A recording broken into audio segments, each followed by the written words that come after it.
In this lecture, we are going to discuss work done against friction. Okay, we'll see that how much work is required to move an object against the force of friction. Right? देखिए, सबसे पहला case ले लेते हैं. अगर हमारे पास इस तरह से कोई ऑब्जेक्ट है, एक ब्लॉक है, which is lying on some rough surface, and हम इस पे फोर्स अप्लाई कर रहे हैं इस डायरेक्शन में, मीन्स हम इसे मोशन में ला रहे हैं. Now say what are the various types of forces here?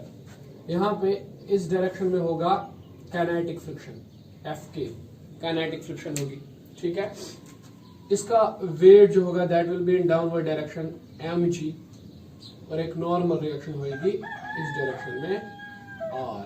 Okay, आपको क्या करना है, ब्लॉक को मूव करवाना है against the force of friction. Okay, तो कितनी वर्क हमें लगेगी उस केस में? देखो, काइनेटिक फ्रिक्शन किसके बराबर होती है? शाबाश, mu times mu k times are. ठीक है, एंड म्यू के किसके बराबर होगा? दैट विल बी म्यू के लिख लेते हैं, एंड आर किसके बराबर है? एम जी के बराबर. तो it is R times M G. Okay, this is the force of kinetic friction. Okay, now मुझे बताइए, नाउ फोर्स रिक्वायर्ड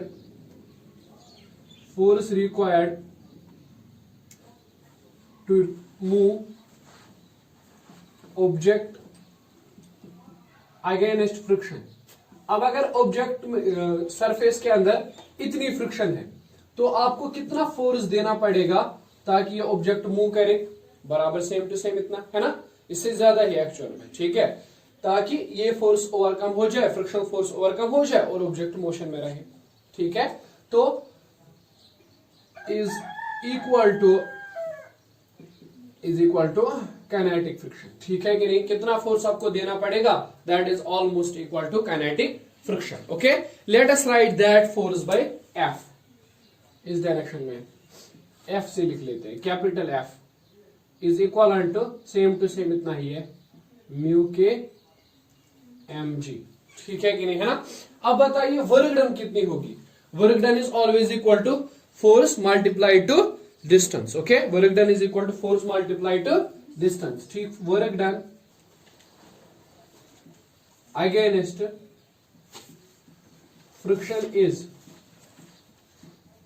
चलिए बताइए, work done against friction that is W, that is equal to F dot S. Work done is equal to F is mu k m g S cos of what is the angle between force and displacement. You can say अगर force इस direction में है तो displacement भी इसी direction में, तो angle is 0. तो work done will be equal to mu k m g into S, where S should be understood. S is nothing but it is displacement. Okay, आपने कितना ऑब्जेक्ट को मूव करवाया है. ठीक है, तो ये हो गई work done against the force of friction. Right, ठीक है. चलिए बेटे, ठीक है, अभी दूसरा केस ले लेते हैं. अगर हम इंक्लाइनेड मोशन की बात करें, इंक्लाइन पे कोई ऑब्जेक्ट ले लें, तो उस टाइम पे कितनी वर्क करनी पड़ेगी वो समझ लेते हैं. देखिए, इस तरह से आपके पास एक ऑब्जेक्ट ये इंक्लाइन है, यहां पे एंगल है थीटा, और यहां पर आपने किसी ऑब्जेक्ट को रखा हुआ है.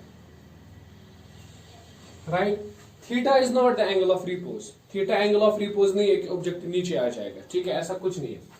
तो देखिए, अगर मैं चाहता हूं इस ऑब्जेक्ट को ऊपर ले जाऊं, ब्लॉक इस तरह से अपर डायरेक्शन में ले जाऊं, तो what will happen? There will be kinetic friction f k in this direction. Okay, और यहाँ पे दो कंपोनेंट्स होंगे वेट के, which will be m g cos theta. यहां से नॉर्मल रिएक्शन होगी आर, और इस डायरेक्शन में होगा m g, very good, sine theta. Okay, so मुझे कुछ फोर्स लगाना पड़ेगा in order to move the object in upward direction. Okay, ना बताइए, force required to move, force कितना मुझे चाहिए required to move block upwards. कितना फोर्स मुझे चाहिए होगा ताकि मैं ब्लॉक को अपवर्ड मोशन करवा सकूं, अपवर्ड डायरेक्शन में ले जा सकूं. तो फोर्स F. देखो, अगर फ्रिक्शन, अगर डाउनवर्ड फोर्स देखा जाए जो ब्लॉक को नीचे ले जा सकते हैं, that is kinetic friction and that is mg sin theta. ये दोनों कंपोनेंट जो है ना ट्राई करेंगे ताकि ऑब्जेक्ट नीचे आ जाए, है ना. हमें क्या करना है? हमें इन दोनों कंपोनेंट्स को ओवरकम करना है.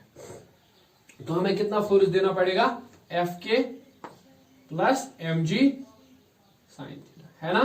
ठीक, we have to overcome both the forces so that the object will move in upward direction. ठीक है, क्योंकि देखो डाउनवर्ड मोशन के लिए आपके पास काइनेटिक फ्रिक्शन भी है और एम जी साइन थीटा भी इसी डायरेक्शन में सपोर्ट कर रहा है इसको। ठीक है, तो किसके बराबर आएगा, शाबाश, kinetic friction is equal to mu k times R and R is equal to m g cos theta, तो mu times M g cos theta and then it is m g, is that clear, sine theta. ठीक है, so work done किसके बराबर होगी, so work done is given as, angle तो यहां पे कितना है, इस तरह से लिख सकते हैं, work is equal to f dot s, f और एस, एफ इसी डायरेक्शन में और डिस्प्लेसमेंट भी इसी डायरेक्शन में होगी। ठीक है, तो force is equal to mu k m g cos theta plus m g sine theta into displacement. Okay, तो आप लिख सकते हो work is equal to m जी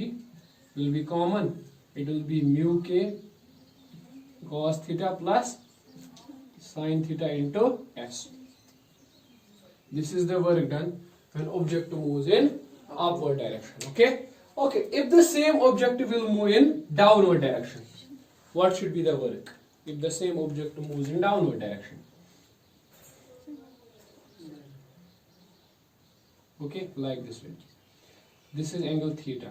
हाँ, चलिए बेटा मुझे बताइए what will happen, downward force होगा m g cos theta, normal reaction होगी एन इस डायरेक्शन में होएगा एम जी, गुड, लेकिन ऑब्जेक्ट कहां मूव करेगा, डाउनवर्ड, यहां पे इस डायरेक्शन में ऑब्जेक्ट को मूव करना है। ठीक है ना, तो काइनेटिक फ्रिक्शन कहां पे होगी,